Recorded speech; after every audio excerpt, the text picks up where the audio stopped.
Sylvania Township firefighter is off the job tonight on paid leave, accused of stealing pain meds from a patient while on a medical run. 13 Action News reporter Alexis Means on the story live tonight to tell us how the fire department found out. Alexis. Lee, this firefighter has been on the department for 13 years. His wife became suspicious that he may have been abusing medication.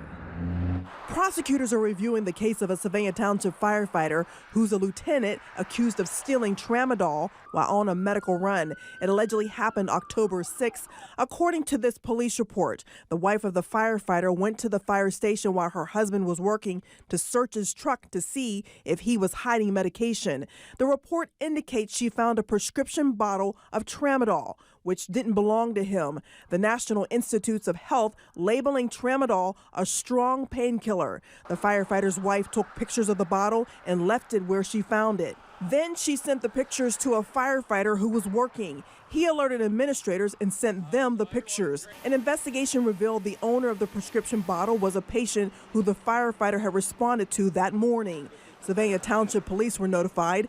Investigators went to Flower Hospital to talk to the owner of the medication, and she told police she did not give anyone permission to take any of her medication. The firefighter was ordered to take a drug test.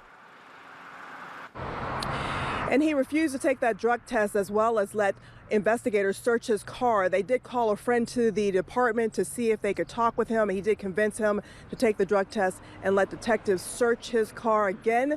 Prosecutors just got that case again today, and they will determine what charges, if any, should be filed. Lee, back to you.